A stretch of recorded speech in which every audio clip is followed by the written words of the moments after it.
Selamat pagi anak-anak Ibu. Pagi, Bu. Apa kabar hari ini? Baik, alhamdulillah, Bu. Sebelum kita mulai pembelajaran, alangkah baiknya kita berdoa. Berdoa bersama dan kita masing-masing. Berdoa dimulai. Berdoa selesai. Amin. Di sini ada yang mau nanya nggak? Ada, Bu. Sebelum kita mulai pembelajaran, kita nyanyi dulu yuk. Kita yuk. Kita bikin suaranya.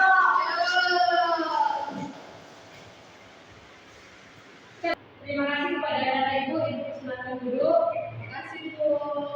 Hari ini siapa yang nggak datang kita? Mama, Bu. Kenapa mereka nggak datang?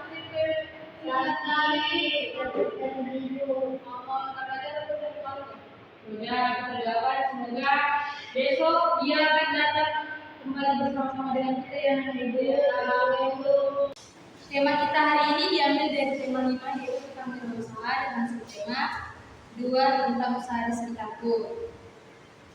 Anak-anak Ibu tahu nggak apa itu wirausaha atau pernah dengar nggak apa itu usaha? Ya, jualan, berdagang, berniaga, ya itu masuk kegiatan dalam usaha. Apalagi tema kita kan tentang wirausaha. Nah di wirausaha yang akan kita bahas ini tentang wirausaha dengan kegiatan ekspor yang dimulai di negara tetangga, khususnya di negara-negara ASEAN. Tujuan pembelajaran kita hari ini yaitu agar kalian semua bisa dapat mengetahui kegiatan ekspor itu apa dan kegiatan ekspor itu apa, serta komoditas-komoditas yang terkait dalam kegiatan ekspor dan impor. Oke, sekarang kita masuk ke penjelasan materi yaitu tentang negara-negara ASEAN. Nah, ASEAN ini adalah sebuah organisasi yang terdiri dari 10 negara anggota negara tetangga. ASEAN ini didirikan pada tanggal 8 Agustus 1997 di Bangkok, Thailand, dengan tujuan utamanya itu untuk meningkatkan kerjasama regional di bidang ekonomi, sosial, dan keamanan. Dari 10 negara ini, apakah kalian tahu atau pernah mengetahui dengan negara-negara ini atau kalian tahu nama negaranya? Ini negara apa?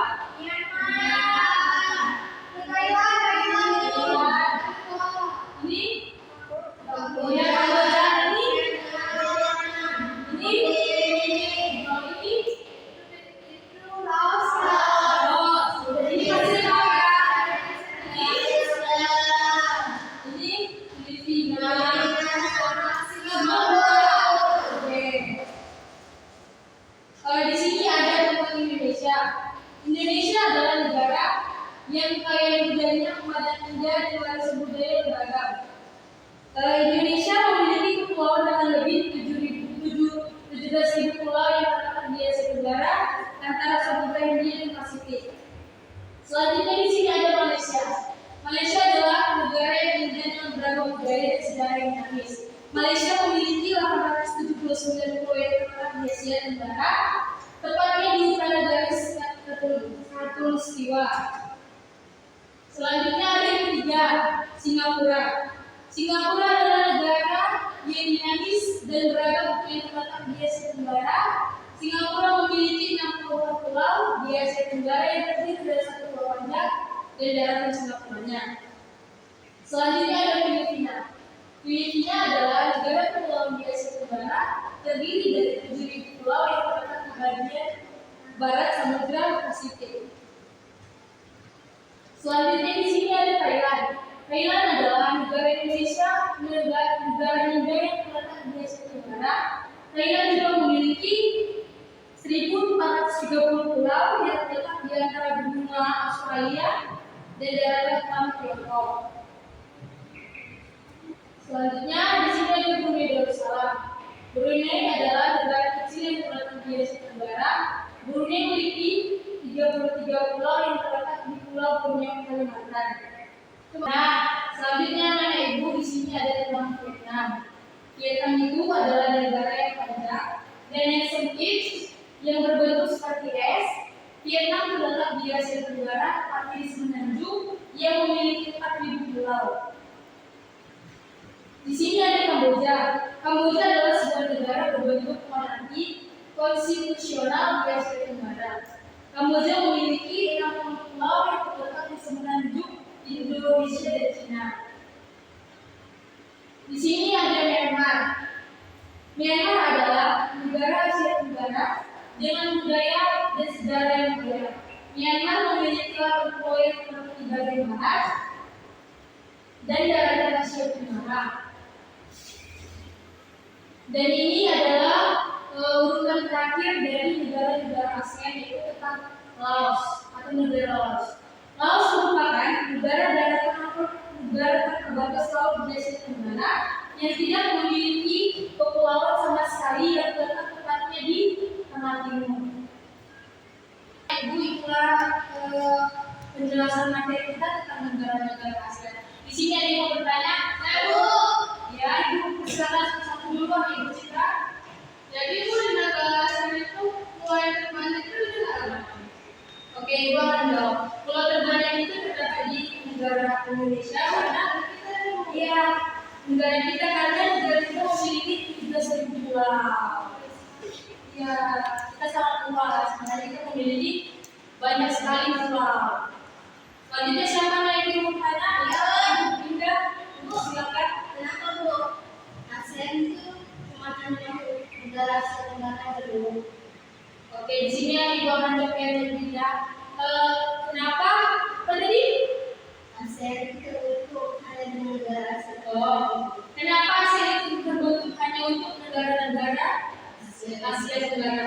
Karena ASEAN itu merupakan organisasi antar negara yang dimana negara itu memiliki keterkaitan atau bertetangga dengan negara-negara terdekatnya, seperti kan kayak Indonesia bertetangga sama Malaysia, Singapura, Brunei dan lainnya. Makanya dibentuk dengan organisasi ASEAN.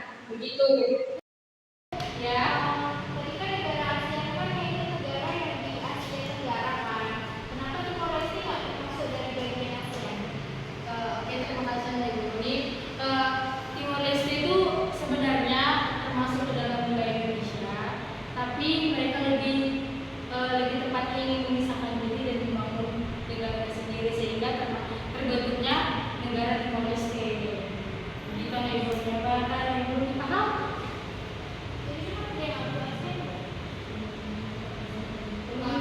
Jadi kalau di ASEAN itu setelah terbentuk dan Timor Leste baru memisahkan itu baru beberapa tahun yang lalu. Ya, yang dibilang mana Ibu Citra itu betul. Karena kan ASEAN itu kan sudah lama dibentuk, sedangkan Timor Leste itu baru membentuk negaranya sendiri. Begitu ada Ibu Nuni.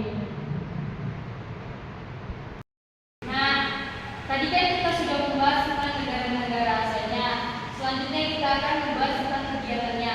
Di mana pada kegiatan ekspor impor di ASEAN ini kita akan membahas tentang apa itu kegiatan ekspor dan impor. Nah, di sini Ibu ada menampilkan 3 gambar.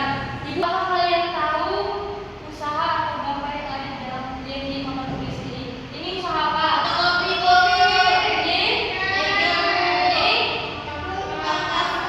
Ya, semua yang kalian bilang itu benar.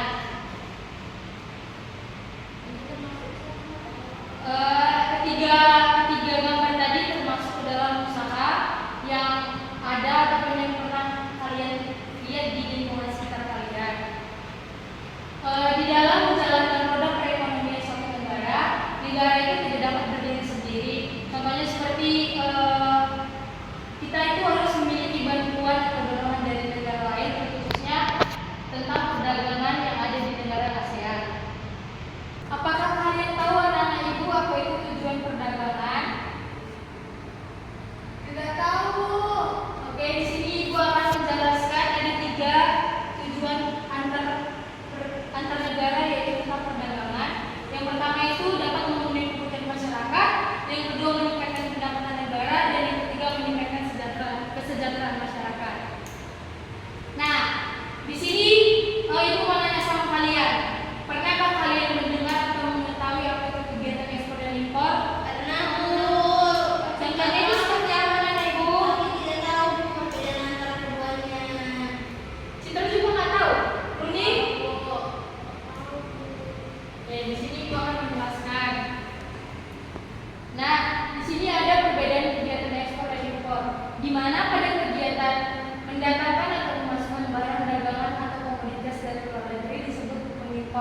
Contohnya itu seperti coklat, tepung, gula, itu termasuk ke dalam kegiatan mengimpor. Selanjutnya ada kegiatan mengirim barang dagangan atau komoditas ke luar negeri. Itu yang disebut dengan mengekspor. Contohnya itu seperti contoh dari kegiatan mengekspor itu seperti teh, karet, ataupun jenis-jenis ikan, misalnya kayak udang, ikan air laut, dan ikan air tawar. Selanjutnya di sini ada pertanyaan, apakah kalian mengetahui apa itu arti komunitas antar negara terkhususnya di negara tetangga? Enggak, Bu. Tahu. Kalian belum pernah dengar apa itu komunitas? Belum. Di sini Ibu akan menjelaskan. Hubungan perdagangan antar negara saat ini tidak terelakkan karena tidak ada negara yang sanggup mencukupi kebutuhannya sendiri. Negara lain pun akan membeli barang dari Indonesia bila negara tersebut membutuhkan barang yang diproduksi oleh Indonesia. Barang-barang yang diperjualbelikan antar negara disebut komunitas. Kayak contohnya itu kayak apa ya? Jadi yang dikatakan komunitas itu adalah ketika kita membutuhkan barang dari luar negeri ataupun dari negara lain membutuhkan barang dari kita, itu disebut dengan kegiatan komunitas ataupun itu yang dimaksud dengan komunitas. Nah, di sini Ibu menampilkan bagian-bagian komoditas ekspor Indonesia. Yang pertama itu ada hasil tambang, minyak bumi, gas alam, besi baja. Selanjutnya itu ada emas, aluminium, tembaga, dan perak. Nah, dari ketujuh gambar ini kita dapat simpulkan bahwa mereka termasuk kegiatan ekspor Indonesia, yaitu tentang hasil tambang. Selanjutnya di sini ada yang kedua, yaitu hasil perkebunan, seperti minyak sawit, karet, teh. Ini termasuk ke dalam kegiatan ekspor Indonesia di bagian perkebunan. Nah, yang ketiga ini yaitu tentang komunitas ekspor Indonesia yang dari hasil perikanan. Dari hasil perikanan ini terdapat 3 komoditas. Yang pertama itu jenis ikan atau hewan itu udang, ikan air laut, dan ikan air tawar. Selanjutnya kita masuk ke dalam komoditas impor Indonesia. Yang pertama itu ada hasil perkebunan. Hasil perkebunan itu menghasilkan ini salah ya anak ibu ya. Ini seharusnya gula, bukan udang yang anak ibu ya. Ini seharusnya gula. Tapi di sini ditulis namanya udang. Iya, salah ketik. Selanjutnya di sini kalau ibu tutupin apa? Yang kelapa atau kelapa atau nah, yang ketiga itu ada kacang kedelai. Kita masuk ke dalam hasil pertanian. Hasil pertanian impor Indonesia yaitu tepung, atau beras. Selanjutnya yang terakhir ada komunitas impor Indonesia. Di dalam komunitas impor Indonesia ini yang ketiga itu hasil industri. Hasil industri itu yang pertama itu ada sepeda motor dan alat-alat elektronik lainnya. Itulah kegiatan ekspor dan impor yang ada di negara-negara tetangga serta komoditasnya. Setelah kita mengetahui dan kita memperhatikan materi-materi kita, sekarang Ibu akan mengasih LKPD kepada kalian. Ibu minta kita bagi kelompok. Yang pertama kelompok anak Ibu Indah dan anak Ibu Citra. Beri sendirian aja LKPD-nya Ibu. Ya, kawannya kemana nih? Siapa kawannya? Sini ujiannya Bu. Sini Ibu jelaskan anak Ibu Indah. Di sini kan ada tentang nanti kalian tulis dulu ya nama kelompok kalian. Baru langsung masuk ke dalam kegiatan komoditas. Tadi kan Ibu udah menjelaskan apa itu komoditas ekspor dan impor Indonesia. Terus kalian tulis ini termasuk dari negara, misalnya kayak kopi itu termasuk dalam negara apa gitu. Terus selanjutnya kalian jawab ini, mengapa Indonesia melakukan kegiatan ekspor dan impor gitu. Paham ya Ibu? Dikerjakan ya anak Ibu.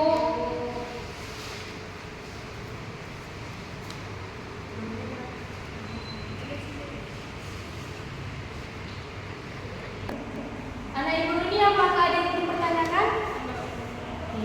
Kerjakan ya anak Ibu.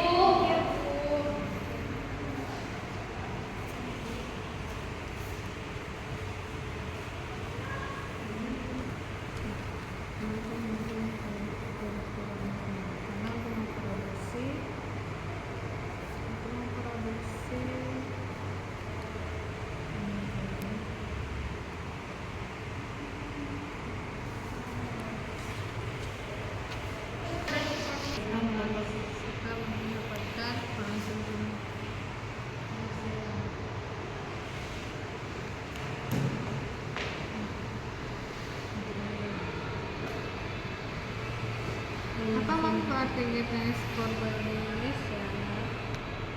Untuk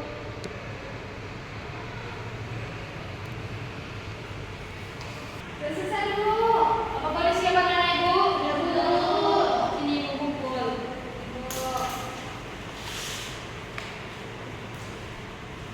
Oke, terima kasih kepada anak Ibu.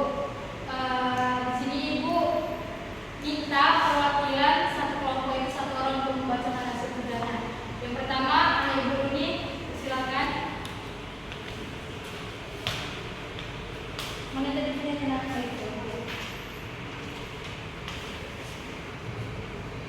Kegiatan ekspor Indonesia itu ada kelapa sawit, batu bara, dan karet.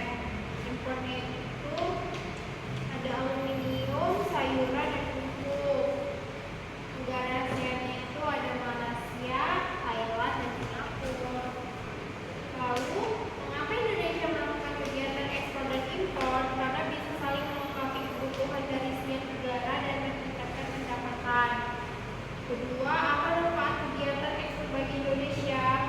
Manfaatnya dapat menambah pendapatan negara, memperluas pasar, dan mendorong peningkatan ekonomi. Apa manfaat kegiatan impor bagi Indonesia?